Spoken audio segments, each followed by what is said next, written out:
thank you, member of the board of Tales of Cape Cod. I am told I'm supposed to mention every time I get up here that we are still selling bricks.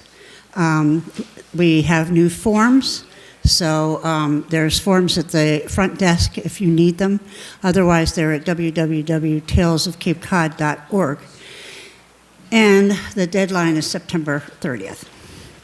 So, hi, Barbara. Hello. Not to embarrass anybody, but. So I want to start off with thanking our sponsors this evening, Bronwyn Walsh and Chuck McMillan and Diane Mahoney.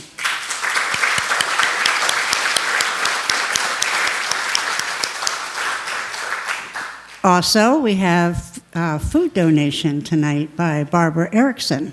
I'm sure it's going to be good. And next week, we're going to have Michael Tugas, 10 Hours Until Dawn, a shipwreck story of courage and survival. We always love Michael when he comes. So I hope we see a good crowd next week. This year is the 250th anniversary of a very special event that occurred right here in this courtroom. Our own board member, Phineas Fiske, has done a lot of research on the subject and has memorialized his research in articles and in writing and the production of his prize-winning Telly Award documentary, The Revolution of 1774. He has also created the narratives that appear on the historic markers in front of this courthouse and on the quote-unquote new courthouse down the street. Before moving to the Cape, Phineas was an editor at the Washington Post and Newsday in New York and was trustee of the New York Historical Society. Phineas will introduce us to the topic, which will be followed by the reenactment of the events of September 1774. Jim Coogan, who will play Nathaniel Freeman, is a renowned author of fiction and nonfiction and the author of this program. His wife, Beth, recreates her original role as Abigail Freeman. Former board member Peter Coccaro is our sheriff. Gene Gill, who is our former president, is the defendant. Gary Nickerson, a retired Supreme Court justice, plays Judge James Otis Sr. I would also like to introduce former board member Vanessa Mendes, and she brought with her Jim Peters, and all of you will have a part in this production as well. So without further ado, may I introduce Phineas Fiske, who will tell you the rest of the story.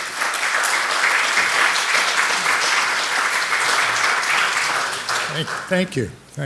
Good evening, ladies and gentlemen. Come with me now to the world of 1774. You're not really dressed for the occasion, but that's going to be all right. This is going to be a most important day for Barnstable County, which is to say for all of the Cape. The month is September, you know that. This day, Tuesday, September 27, will go down as being of historic importance for the people of the Cape. Our fundamental political rights have been ripped away, and today we're going to do something about it. We're going to take them back. Let me explain. The Parliament in England has passed legislation that overturns the freedoms that the people of the province of Massachusetts were guaranteed by the Royal Charter that King William granted 83 years ago. Why? To punish Boston for refusing to accept 3 shiploads of British tea. Well, actually, for dumping the tea into Boston Harbor. Why did the people of Boston do that? To protest the tax on tea, a tax we in the colony had no say in, a tax to help pay for England's costly war with France. Recall, in the past, the Parliament has imposed an array of taxes on us, taxes on sugar, molasses, paint, paper documents, pewter and glass objects, and of course, taxes on tea. As our advocate, the young James Otis, has stated so forcefully, taxation without representation is tyranny. I call him our advocate, by the way, because he grew up here in Barnstable, just 3 miles west of here down Old Kings Highway. And he's the son of our esteemed jurist, James Otis Sr., who will be here tonight. So powerful were our protests over these previous taxes that Parliament finally withdrew them, but it retained the tax on tea to show it had the right to tax us if it wanted to. The people of Boston rebelled, and to emphasize the point, they threw 90,000 pounds of tea into the harbor. So did Parliament respond by repealing the hated tax on tea? It did not. Instead, it enacted a collection of laws designed to punish Boston for the protest. One was to close Boston Harbor to all shipping. Another would allow royal officials accused of a crime to be tried overseas, not before a jury of our own people. Bad enough, but even worse, it also enacted the Massachusetts Government Act, yanking away our fundamental rights of self-government. And not just for Boston, mind you, but for the entire province of Massachusetts Bay. Why? As the British Prime Minister Lord North said, the Government Act was designed to take the executive power from the hands of the democratic part of government. The Government Act strictly limits town meetings, the fundamental place for people to have their say about their government. It removes all influence the people had over the choice of the Governor's Council and other key officials, including judges, justice of the peace, and sheriffs. And it turns over to the selection of jurors, formerly a prerogative of the towns, to the governor's appointed sheriffs, compromising the people's right to a jury of their peers. And now we will have a little demonstration.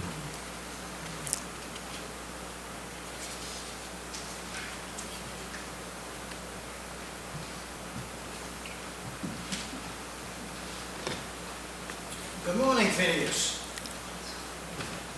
Good morning.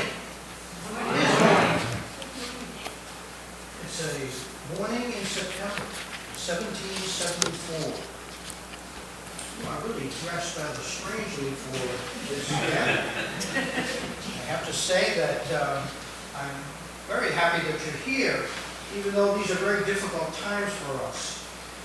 I'm Dr. Nathaniel Freeman, and I'm not from the town of Barnstable. I actually have ridden over from Sandwich, which is my home. I practice medicine over there.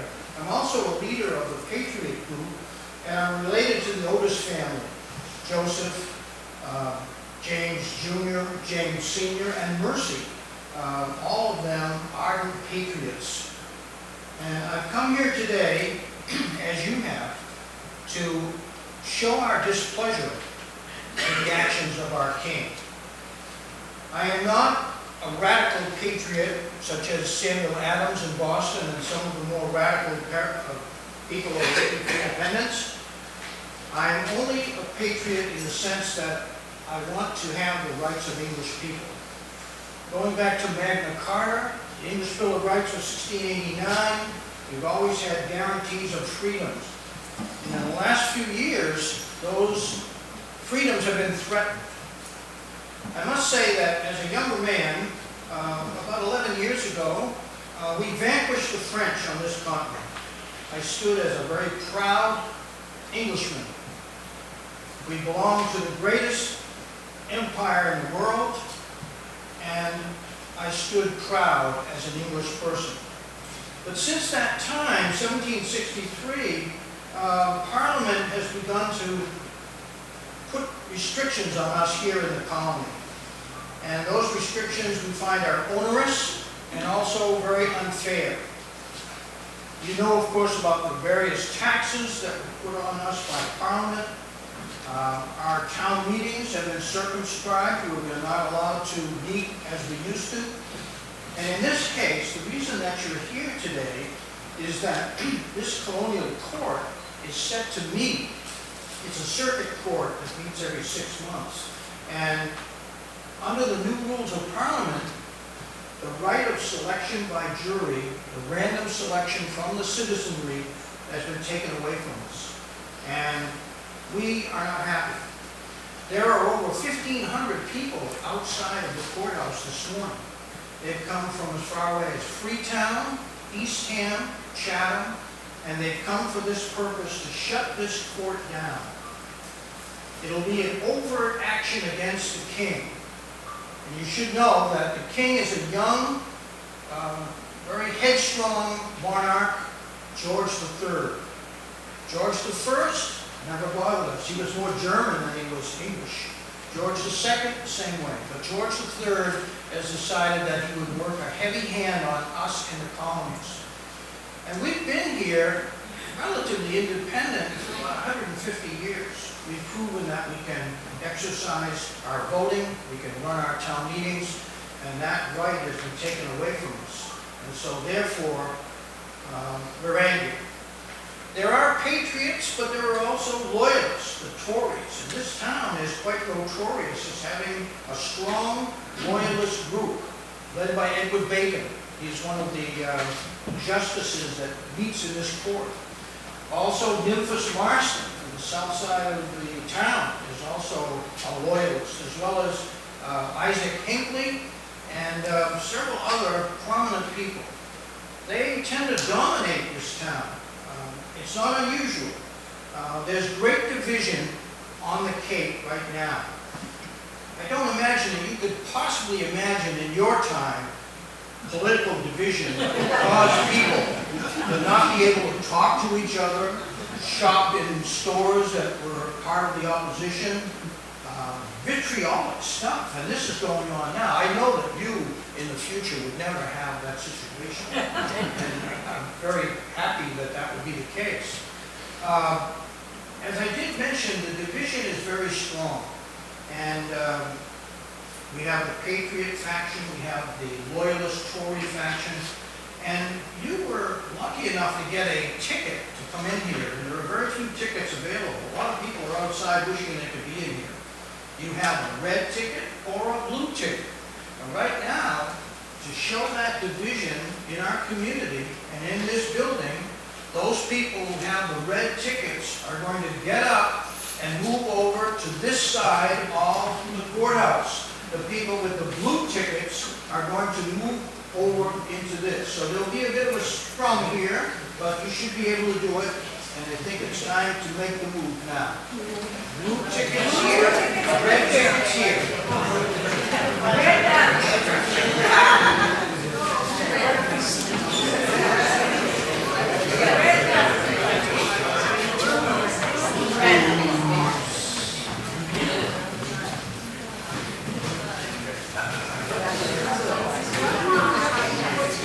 I guess we're right. Yeah, Tories.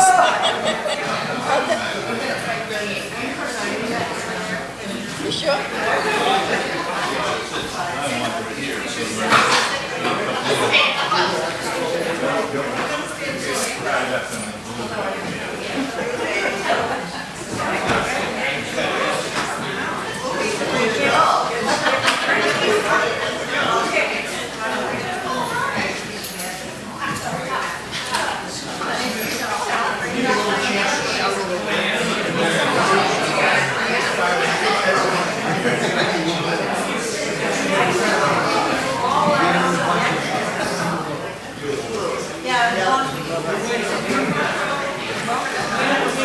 Don't give out those.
You all have signs, and I want to hear what you think about the other side. You Tories over here don't like you patriots. You patriots over here have nothing to do with those people. Let me hear what it says on your sign.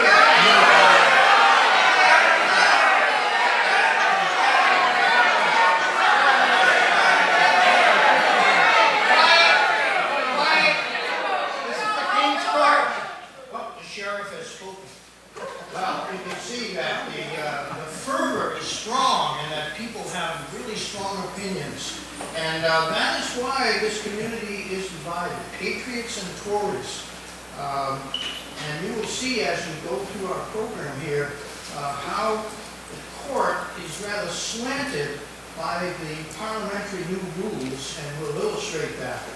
At this point, I think we are in a court. And by the way, all of that shouting, remember, we're not French. We are English, and so we follow the rules. So when the sheriff says, quiet down, it's time to quiet down. I think, Sheriff, that it's probably time to bring in the judge. All rise. Honorable Judge James Otis Sr. presiding.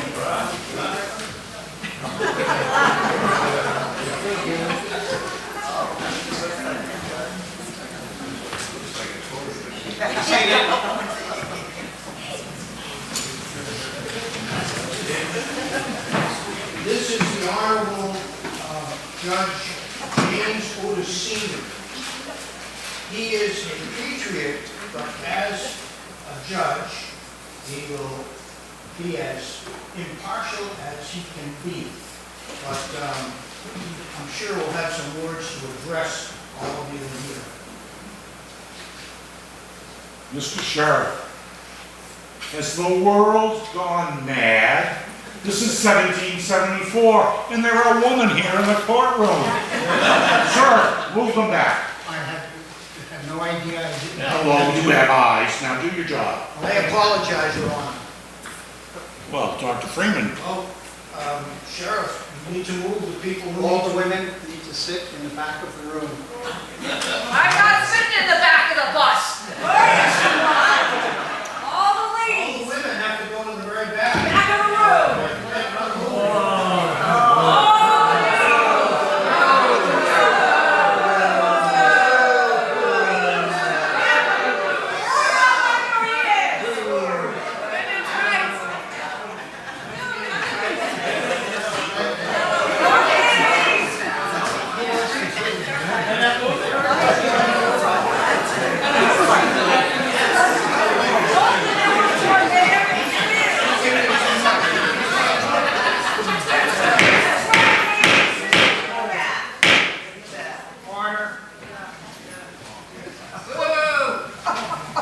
Dr. Freeman, I dare say by the responsible ladies that the rebellion has already begun.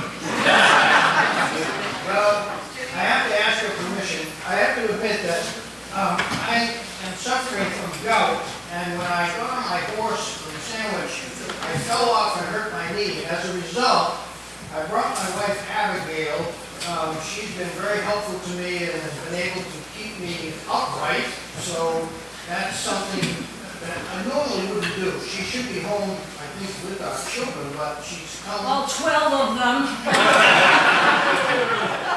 I lost count. There aren't 12. They do lose count, don't they? Your Honor, Excellency, I prevail upon you because I know the women are unhappy. I thought perhaps my wife Abigail could speak to them with your permission, and maybe there would be some calming of this anger out there. So, gout is the best excuse you've got? It is. It is. I have a rich diet. The lobster is what did it. Dr. Freeman, I'll make your life at home much easier. Yes, she may speak. Thank you, Your Honor. Ladies, you're sitting in the back for a very good reason. But let's get a few facts. Is anyone here from Wyoming? I guess not. It would be better if you were from Wyoming, because in 1890, women were allowed to vote in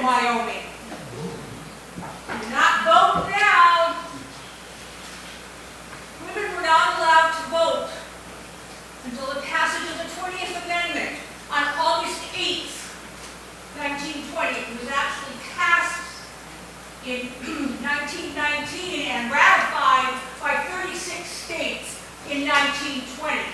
Up until that time, ladies would not be voting, and you certainly would not be on any jury. Just for some facts that you might like to know, 36 states were needed to ratify the amendment to allow women to vote. The last state to ratify was Tennessee. With the 36 accomplished, the amendment was ratified.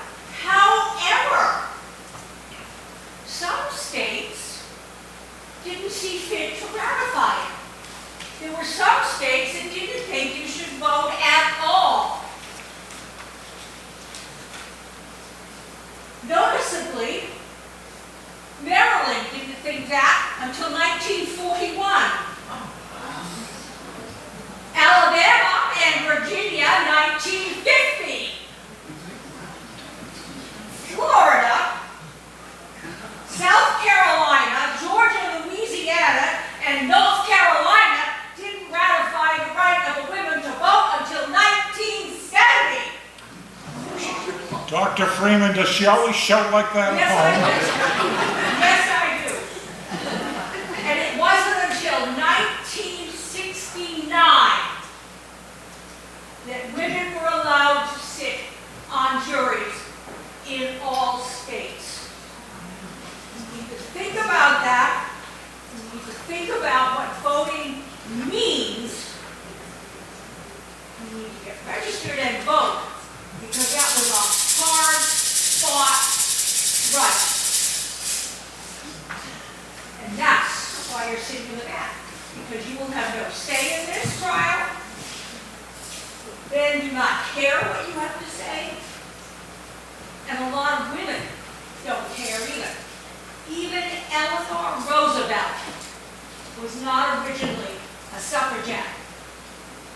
Her one line on the subject was, I guess if my husband is for women's votes, I must be too. Eleanor Roosevelt, one of my heroes.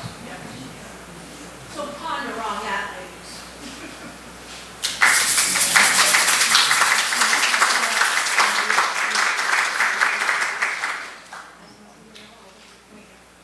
We Your are Honor, from the village I- of Mississippi.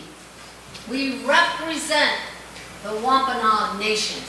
What is this word, taxation? Oh, you'll find out soon enough. Well, let it be heard and let it be known that this is something that we don't accept. Well, you are welcome here, as this is the King's Court, unlike some courts that come later under the United States Constitution. You are welcome in the King's Court. Come in. King's Court. Yes, very interesting. Have the women go in the back. I mean, we're a lot matrilineal, and actually, women own everything. You know, we have to do as they tell us. We go out and hunt fish, and take care of them, and they take care of the children and bring them to the net and tell them, teach them about the stories and the history that they need to have in order to carry on. We've been doing that for thousands of years. You're so much different than we are. I'll figure you out. You know, since you've been here, it's been quite a challenge. You know, we've had overseers on our land telling us what to do, making us work for them on our own land and things like that. It's been very difficult for us. We are a village, not a town. We will accept your offer and be allowed to listen to what you have to present to us today. Well, you are welcome. Please be seated.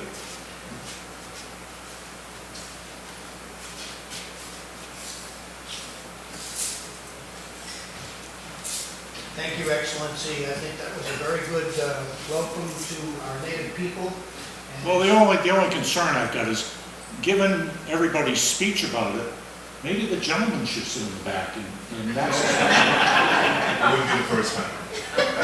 Usually our men eat last, so sometimes we don't eat. So. I think in memory and dedication of Osamiquan, we will have the Wampanoag people in the front where they should be. So we're going to carry on now with what would be a trial and try to illustrate why we're angry about the changes that Parliament has made to our court system here in the colonies. We have a situation where one of the local people here, a captain, runs a schooner. He does coastal trade. He comes all the way down into the Caribbean and brings back a lot of different things. His name is William Fairchild. Now, Captain Fairchild came into Barnstable Harbor several nights ago. It was quite late in the evening, and began to unload his cargo back in the far end of the harbor up to a Brickyard Creek there. And some people, loyalists, were out and they saw this. And they feel, and they believe, that Captain Fairchild was trying to avoid the tax on imported goods that should have been paid in Barnstable when he came in. He's denied the charges, and he's being brought up on the charge of trying to evade the king's tax. And so we should have Captain Fairchild come up. He will be in the docket, and we'll put him up here where he belongs. Captain Fairchild.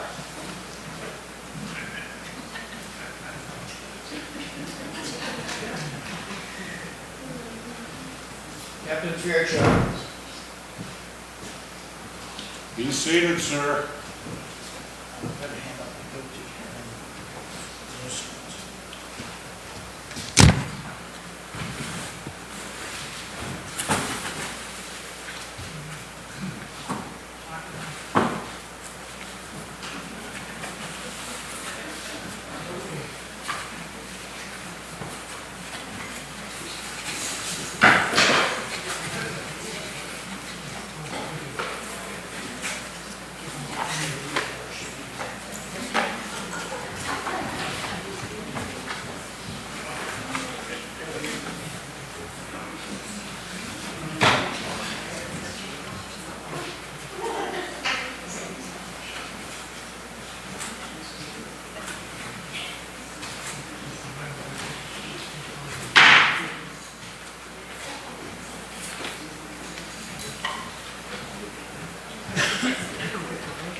Now, I know feelings are very high in this room. I know that some of the patriots feel that this is an unfair accusation. The Tories, the loyalists, feel that he's guilty. He's guilty. You have your signs. What do you think? Guilty or innocent?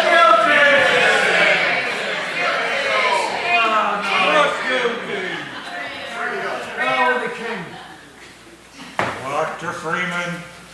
I apologize, Your Honor. It was not my intention to stir them up, but they are a rabble, and they... Yeah, and you brought them here. Well, no, they came in. I was here, and they just got in. I still don't know how they got their tickets, but they did. And they did. Once again, if you're guilty or innocent, what do you think?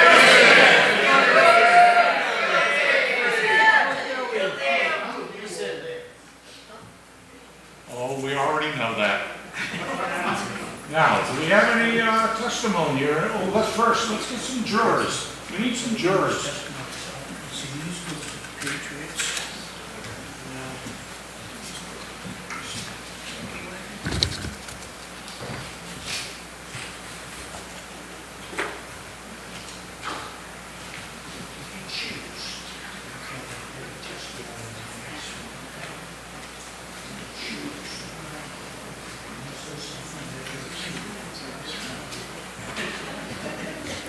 Mr. Sheriff, are you sure that Brother Smith there can read? Yes, we can. Okay. Your Honor, at this point, should we select a jury so that as the Please. testimony is given? And I must say, rules have changed since we last held court, and the jury is no longer selected by the town fathers, but instead is selected by the sheriff. by the sheriff. By the sheriff. Now, in that case, this is the illustration here, that the sheriff should be going through the whole community and taking the males, their tickets, and putting them in the jury box with a random draw. But let's see what he does here.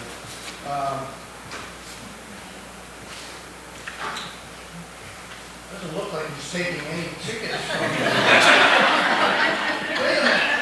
He's gone completely by the Patriot side. This does not look right.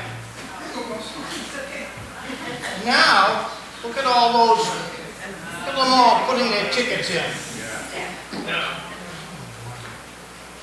Back of the jury.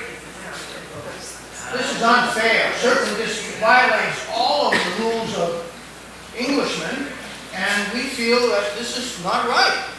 So now, Oh, Dr. Freeman, Parliament has made the rule.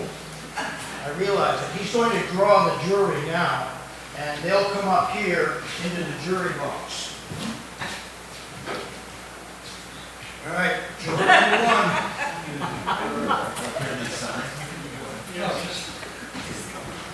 No, leave the signs. They're unbiased jurors. You know that.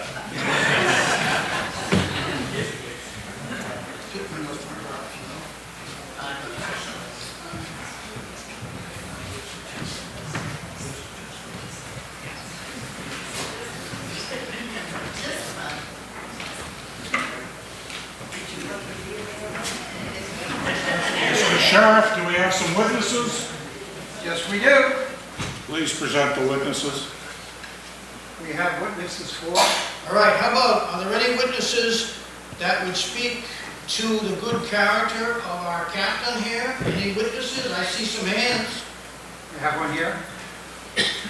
My name is Hezekiah Nickerson, and Captain Fairchild is an honest man. He pays his taxes and is a proud citizen of the colony. Yes, I like that. Do you think for a moment, sir, that the name Nickerson implies some greater oath to your... It certainly does, Your Honor. Oh, You could certainly subscribe to that. any other witnesses? I'm Jonathan Burns, and these charges against Captain Fairchild are really false. They've been brought by people in this town who want to intentionally do harm to him. He is, as another juror said, an honest man. These charges are ridiculous. Captain Fairchild respects the laws of the colony and would never do anything that would place his reputation in jeopardy. And I know that there are probably some people on the other side who will testify. Anyone want to testify against the captain? Yes. This is not the first time that Captain Fairchild has attempted to evade the tax laws. He should be convicted and duly sentenced for his crime.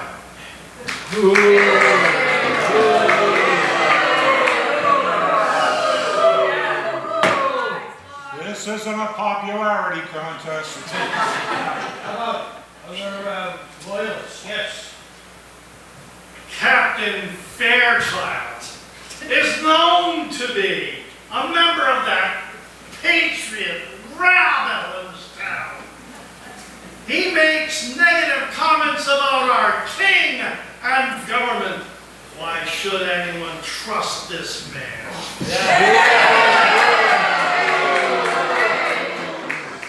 Yes, my name is Isaac Hinkley, and Captain Fairchild is a known cheat. He has inflated his prices for the goods he brings in. Trying to escape taxation is just one of his flaws. Pardon, How about other testimony? Yes. I've known him for years. He's an unsavory character who's known to be drunk and beat his wife and kids.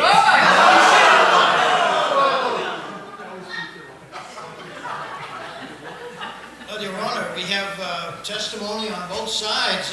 It leaves the jury probably perplexed as to how they would decide. Jurors have a way of figuring it out. Mr. Sheriff, pull the jury, please.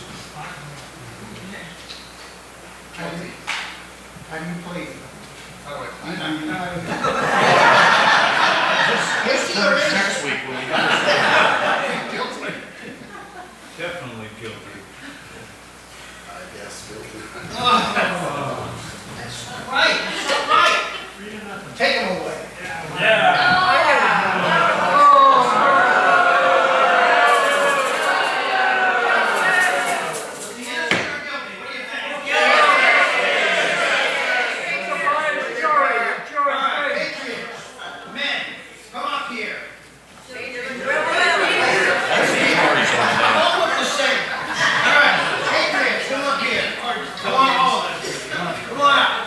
Signs with us? Yes, we're going to confront this judge.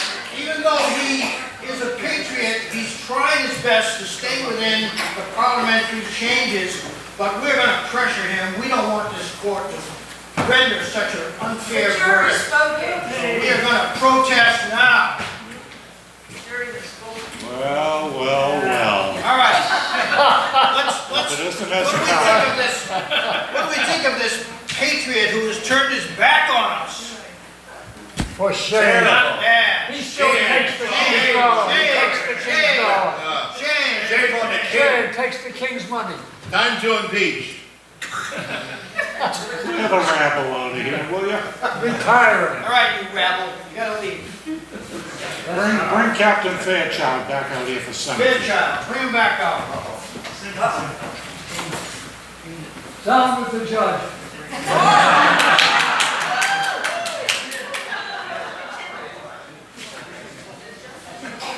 All right, Captain Fairchild. Hopefully, Captain Fairchild, I know you to be a sound member of our community.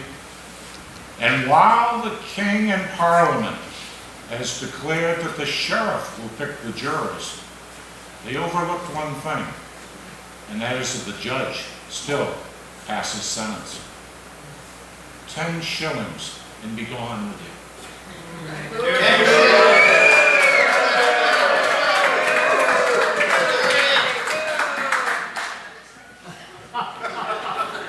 Excellency, have you decided that you will close this court until further notice, or otherwise I will bring my people back up in front again, the rabble? Well, they didn't impress me the first time. Would have helped. But as you know, good doctor, how can I go home to supper just as I earlier suggested your life might be easier? Why, with a son, James Otis Jr.? What's that famous quote of his? Well, he said something about no taxation without... They know. Tyranny.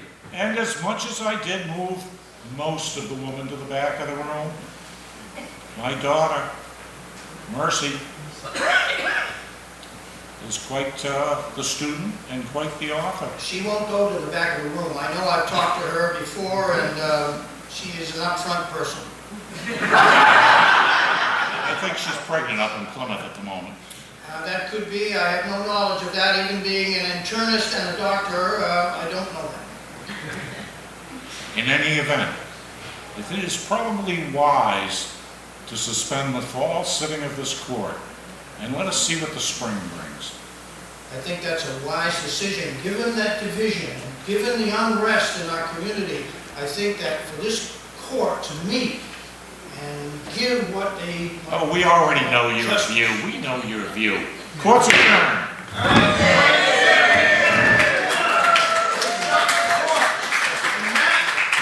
That was the whole intent of what the body of the people did 250 years ago. They prevented the court from sitting.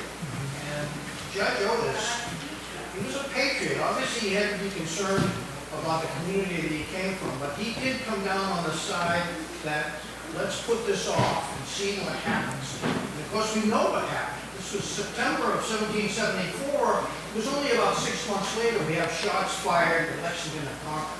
So the whole movement is becoming radicalized. And we know how it'll end. And fortunately, it ends in the independence of our country. The freedoms that we got from later the Constitution, we value those very strongly, but they began here. Not just here, but in Plymouth and in other parts of the colony, but this was the first, or one of the first overt acts against the Crown to preserve our rights. So you participated, and you participated well. Some of you, I think, may be getting a call from Steven Spielberg. It's been a great night, and I think probably the best is yet to come, and that is dessert.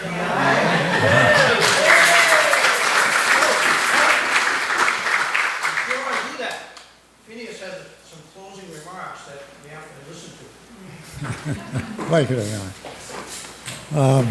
You've seen what can happen under the new rules that the Parliament has passed. Today is the first court session. Today, September 27th, is the first court session under the new jury selection rules. So, therefore, closing the court is the object of the protest that is being mounted outside this courthouse today. But the Massachusetts Government Act itself is the real culprit. And the Cape Cod will have none of it. More than 1,000 men assembled in front of this courthouse, right out there, to protest the Government Act. So many as to represent the body of the people of Barnstable County. Their focus today is just what you have witnessed here, the loss of our right to have a jury of our peers. That is, men selected by the towns, generally by lot, from the population of freeholders. The protesters' tactic will be to prevent the judges from entering the court and thus foreclose the annual autumn court session. But their greater objective is to reject the entire Massachusetts Government Act. Barred from entering this building, the judges will repair to the Crocker Tavern, just up the road to the east, and there Dr. Freeman, the protesters' elected leader, and a delegation from the crowd will demand that the county officials treat their new Government Act as a blank piece of paper, as though it never existed, and so retain all of our long-held political freedoms. We expect the judges to agree. As a result, starting September 27, Cape Cod will be free of British dominion, and we expect without a shot being fired. Similar uprisings have occurred in counties across the province with similar outcomes. General Thomas Gage, the royal governor, lacks the troops he would need to interfere. He has lamented in a message to his superior in Parliament, Lord Dartmouth, that civil government is near its end. But that need not be. The colony's House of Representatives, which happens to be meeting next week, will be asked to refashion itself into a provincial Congress to assume the duties of government that the people have stripped away from the governor. And I have no doubt that that is just what the representatives will do. So the people of the province of Massachusetts Bay will be able to continue to enjoy their long-held rights of self-government. Now, with a little time travel, before the year is out, all of Massachusetts but Boston, where the British are quartered, will be free of British rule. Realizing he has lost control of the province, Governor Gage will dispatch troops to Concord come spring to recover armaments stored there. The battle that follows, Lexington and Concord, will be the spark that brings the 13 colonies together to defend our freedoms. When the members of the Continental Congress, meeting in Philadelphia, learn of the outbreak of hostilities in Massachusetts, they will create the Continental Army and put George Washington in charge. And the Revolutionary War will begin, thanks to the determination of the people of Massachusetts to preserve their political freedoms. Many years later, John Adams will say, "The war was not the revolution. The revolution was in the minds and hearts of the people." So now, if you will, let us have 3 cheers, 3 huzzahs for the people of Massachusetts. Are you ready? Amen. Huzzah! Huzzah! Huzzah! Thank you very much for your help. Please come back to the present and have some refreshments.